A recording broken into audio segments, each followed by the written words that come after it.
No. Ow! The main problems we have with him is obviously him biting all the time. Sit down. Oh. Ripping Yeah, that's my toes dangerous. quite a lot. No. No! Famous internet or television dog training gurus, are they that good or do they overpromise? Let's see what the dog father can do about a hyper-aroused dog that jumps and bites everyone and the family can't live with. Jack, slow down, slow down, Jack, slow down.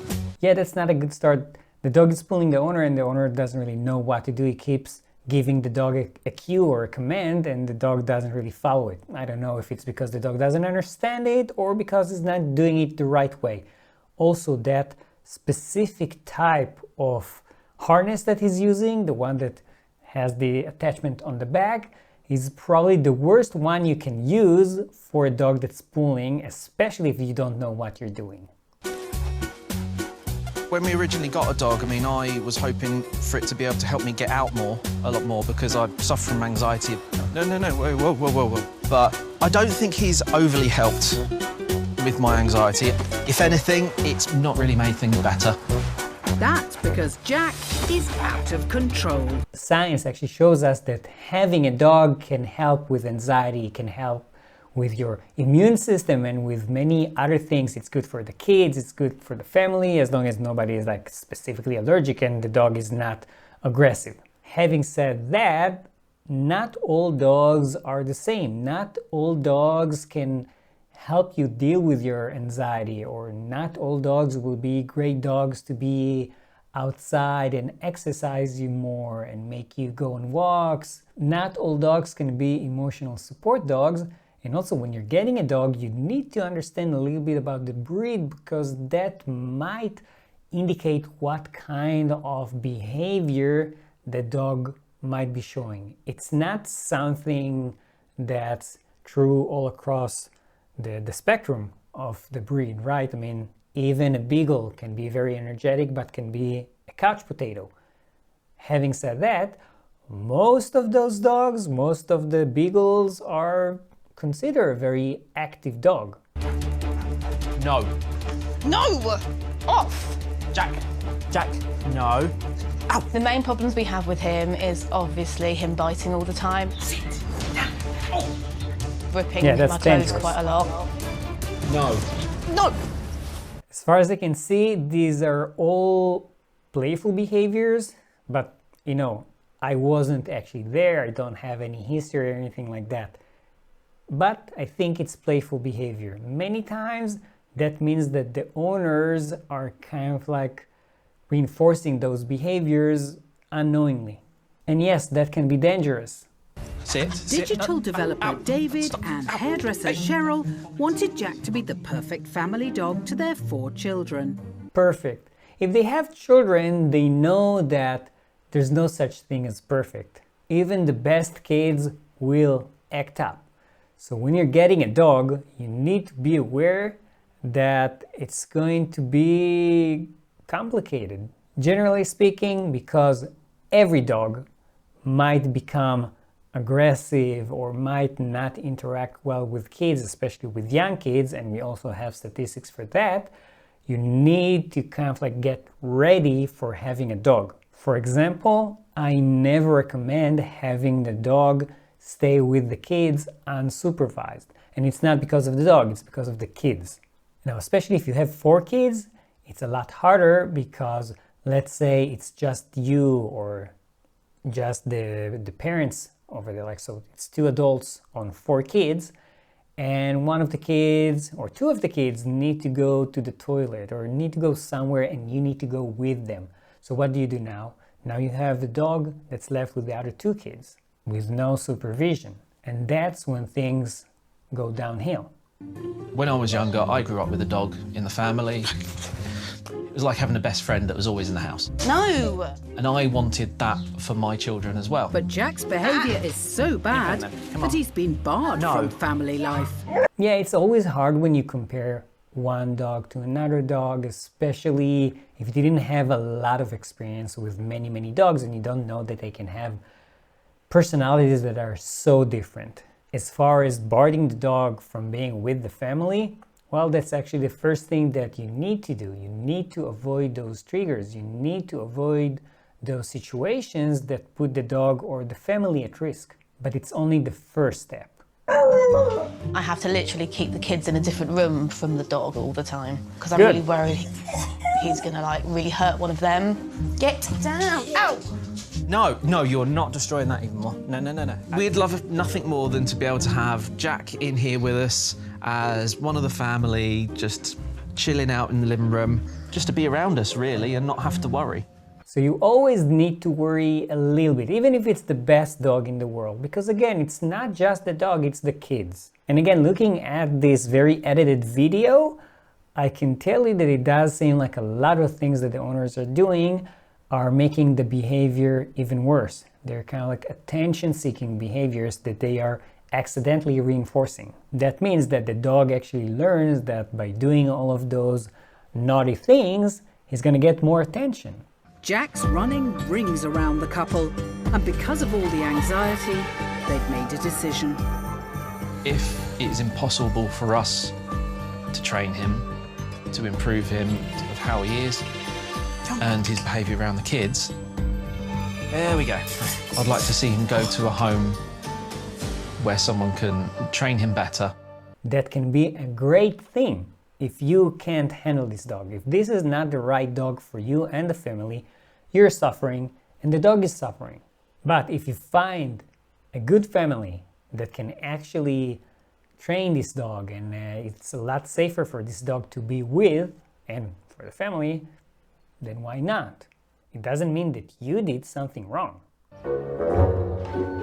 With Jack's future in the balance, everything rests on Graeme getting to the bottom of his bad behaviour. This is Jack. Hello, Jack, yes. Well, that's quite a welcome, really. Right, wait. No! Anything I have on the side, he grabs and he's out the door. So he nicks stuff and then off he goes, does he? Yes. Yes, but of course, he wants those things because this is probably going to make the owners chase him and interact with him. Again, he's gaining a reward. He's being reinforced for doing those things. Where are the kids then? Well, kids are in the other room at the moment because we just can't have him around the kids at the same time. Oh, really? Okay. No! Jack! Oh dear, what was that? That was my drink gone over. Drink gone, yeah. No, Jack!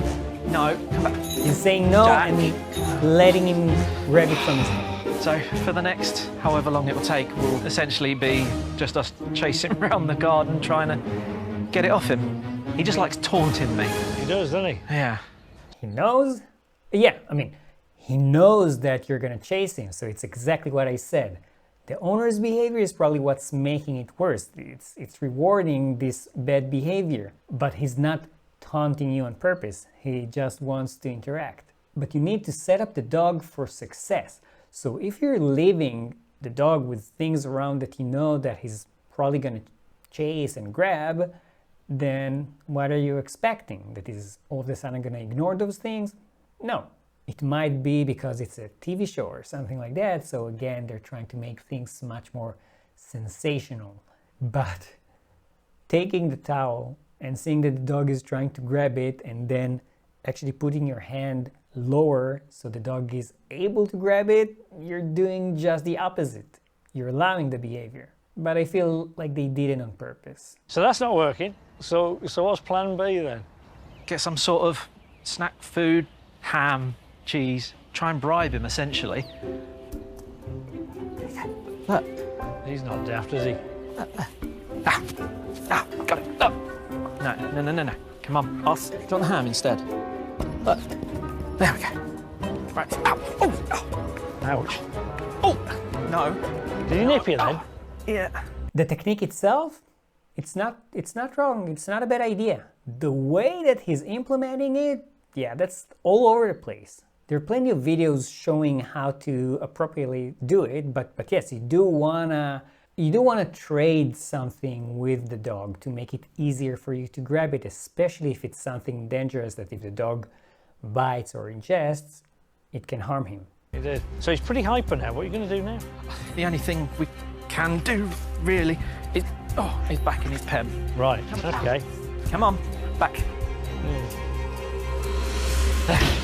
There we go. Right. Oh, dear. I'm back in the pen again. So I'm not sure that the dog is hyper, but actually some dogs can really have ADHD disorders, and you can watch this video that I made about this specific thing. I'm not sure if this is the case. I don't feel that this is the case. I don't think it's actual ADHD. I think the dog is just, you know, playing and trying to get a lot of attention. As for putting the dog in this cage or in a pen, again, depending on how you're using it, might not be such a bad thing. Sometimes if the dog is too aroused and there's nothing else you can do to kind of like stop him, letting him basically cool down in a room, if it's a positive thing, can work like a charm. Just allow the dog some time there, and when you see that he's calming down, then let him out. Still, you also need to retain that calmness in you so you don't accidentally arouse the dog, which is not the case here, because the owners are all over the place too. It can also be considered a negative punishment, meaning we're taking away something that the dog likes, in this case, our interaction with the dog, and that's supposed to reduce the occurrence of this specific behavior. So basically we're putting the dog in timeout. Doesn't work many of the time. So usually if we do use something like that, it's not as a punishment, but more to just let the dog settle down. So you need that place to be a safe place. It's not like just randomly throwing a dog somewhere away from everyone and expecting everything to improve. So how long does he spend in the pen?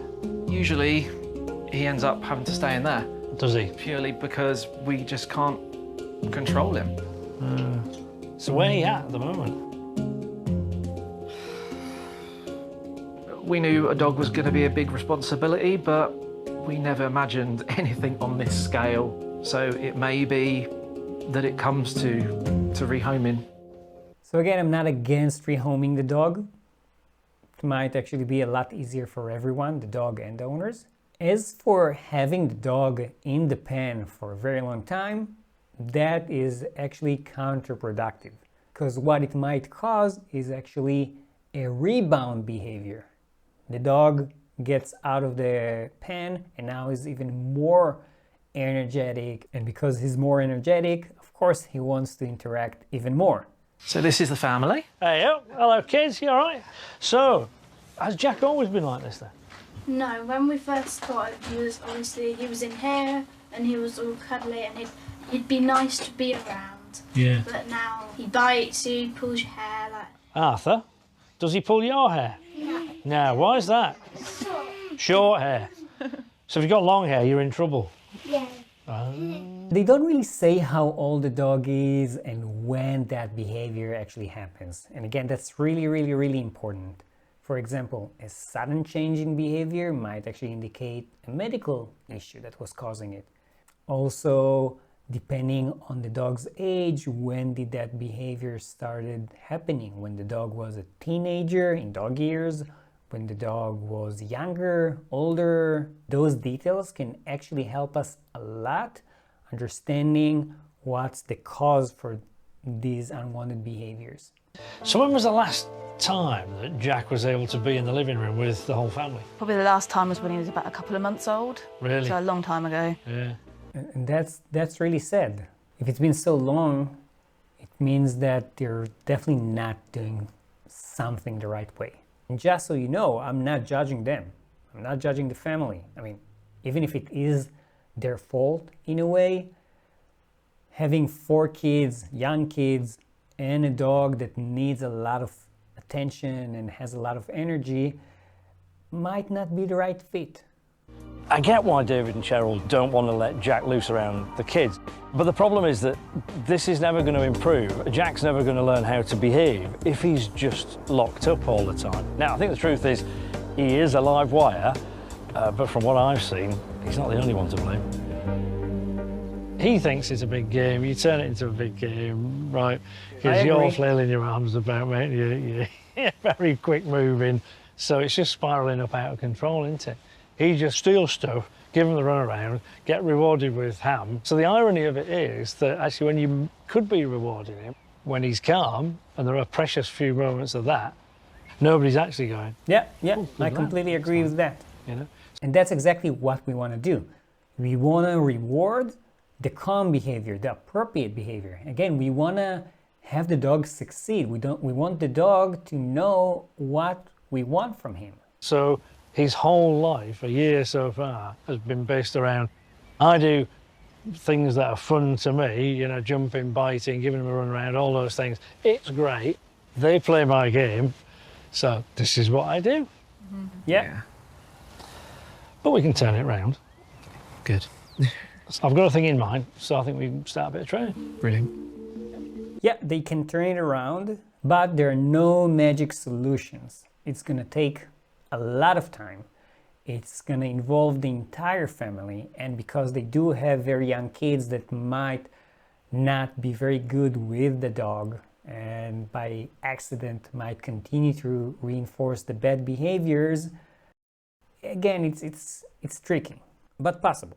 Graeme's identified that David's anxious and over-energetic attempts at controlling Jack are simply winding him up. Let's not just blame this person, right? It's the entire family. And it's not the owner's anxiety or the way that he moves that affects the dog. It's just something that the dog learned that is going to get him attention. Unless I'm missing something because the video is edited and I don't have the entire history.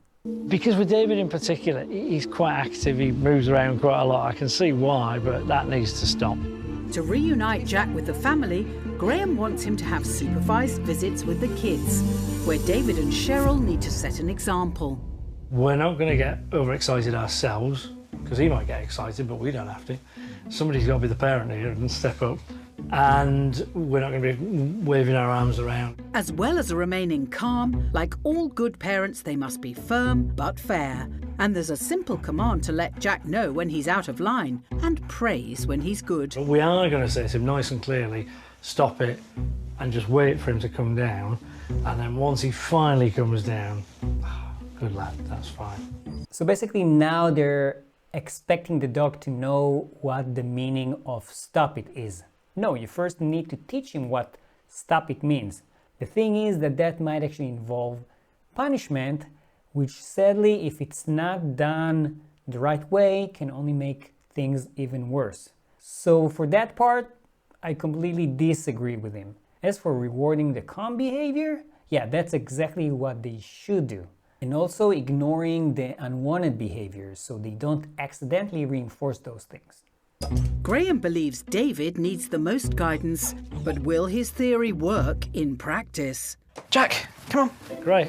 Come on, Jack.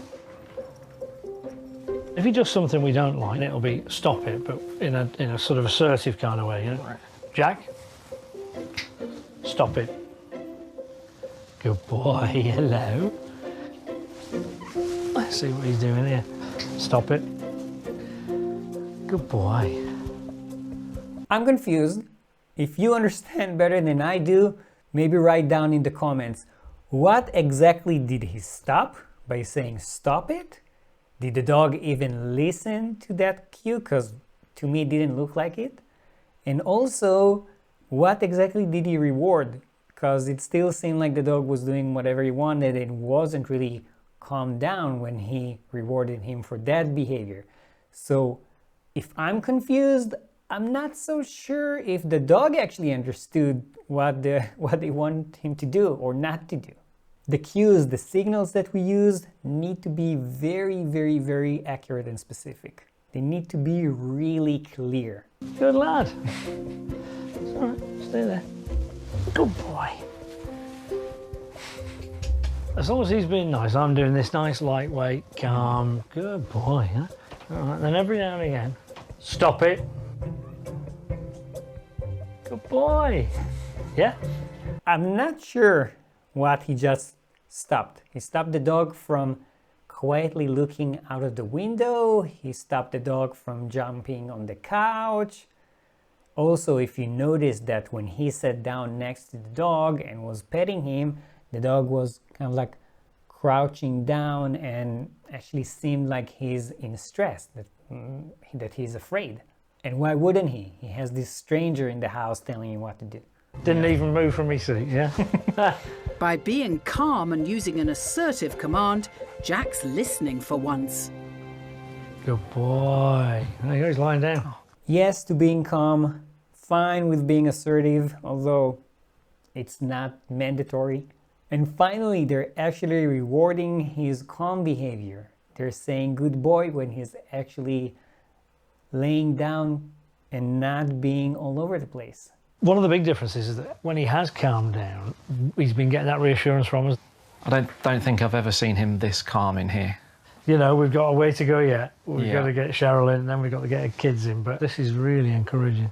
Now Jack is under control, one by one, each family member will be called in. He's under control? I don't think he is. Well, Hello, mate. Do you want to come in? Grab a seat with your mum and dad. But can David replicate Graeme's composed manner? Hello. Good boy. There you go. Him, say good boy. Now, if he started to get nippy or do something silly, it'd be that stern stopping, you know? sit down. Judging from their clothes, it does seem like they're doing everything at the same session. These things have to be done in baby steps. They have to be done very, very, very gradually and slowly. Trying to do everything all at once might actually make things worse. Even if they're editing the video and it makes it look like, wow, it's a one and done. No, you need to be aware that it's gonna take a long time sometimes. See, I wouldn't let him up there. No. So you've got to be really clear. Stop it. It's a major victory for Good boy. David. What? What's a victory here? He said stop it. The dog didn't even look at him. He continued to do what he was doing until he wasn't doing it. He just, didn't find anything interesting there and lay down. Good boy. Well done. He's kept his cool and Jack's paying attention. No, stop it. But it doesn't take long until old Jack's back. Stop it. Stop it. Set the dog for success. Why not just keep the dog on the floor? So that will be easy to, if you are using punishment or if you are telling the dog what to do and what not to do. Why don't tell the dog not to get on the couch? It's a lot easier for the dog to understand that he's not allowed on the couch, when the family is there at least, than it is to know that he's allowed on the couch, but maybe not allowed to look in the window, or maybe not allowed to start playing with the owner. So I don't really see a difference between how the dog is behaving now to how he was behaving a second ago, when they said that the dog is getting so much better, to how the dog was behaving originally. Once again, a cool head has this beagle in control. Let's get Charlotte in next, right? Let's see what we've got. Very good. There you go. Grab a seat over there. You ever seen him lying down like that? No, No. just never. Guys, do you want to come in? Oh yeah. For the first time in months, Jack's with the entire family. But can he contain himself? And again, not setting the dog up for success. The second that the two kids are walking in, as far as I can say from the editing, they go straight to the dog. They go at the same level as his head is, meaning that if he does bite, he will bite them in the face. And they start staring and petting him right away. That's not the way to go. It's okay, you just licked him. Come on. He smells the chocolate on your face. Stop it. Good boy. Good boy. So I can be close to family, as long as I don't jump and bite. Did you see that big yawn? I can't say for sure again from just 1 second, but yawns are actually a very good sign of stress. So it looks like the trainer is telling him stop it, the trainer, not the owners. And he looks at the trainer like, what's going on here? And he's stressed. He doesn't know what he's doing wrong or what he's supposed to be doing. He doesn't know what this stranger is trying to get him to do or not to do. Well, I've got to say, this is great. He looks like a family dog. It's great, isn't it? Did you swap our dog by any chance? Yeah. Magic, magic. I can't believe it how he fixed the dog in one sitting, in one session. Amazing. Man, don't you love those trainers that have superpowers? Or should I say, don't you love those editors that have superpowers to make everything looks like it's solved? No, this is just the first step in something that's probably gonna take weeks, if not months. Don't be fooled. There are great things in this video, there are bad things in this video. I don't agree with a lot of the things that he's saying or the way that he's doing them, but I do agree with other things. It's great that he's not using a prong collar and that he's not like screaming at the dog and stuff like that. Having said that, even this technique might actually lead to one of the kids being bitten by the dog. And they might not expect the dog to bite them all of a sudden because they thought, oh, the dog is cured. If you like this video, please like, subscribe, share it if you can. It really helps me and the channel to grow. If there's another trainer you would like me to do a video on, please write it down in the comments and I promise I will try. In the meanwhile, you can watch this video that I also made on this dog trainer.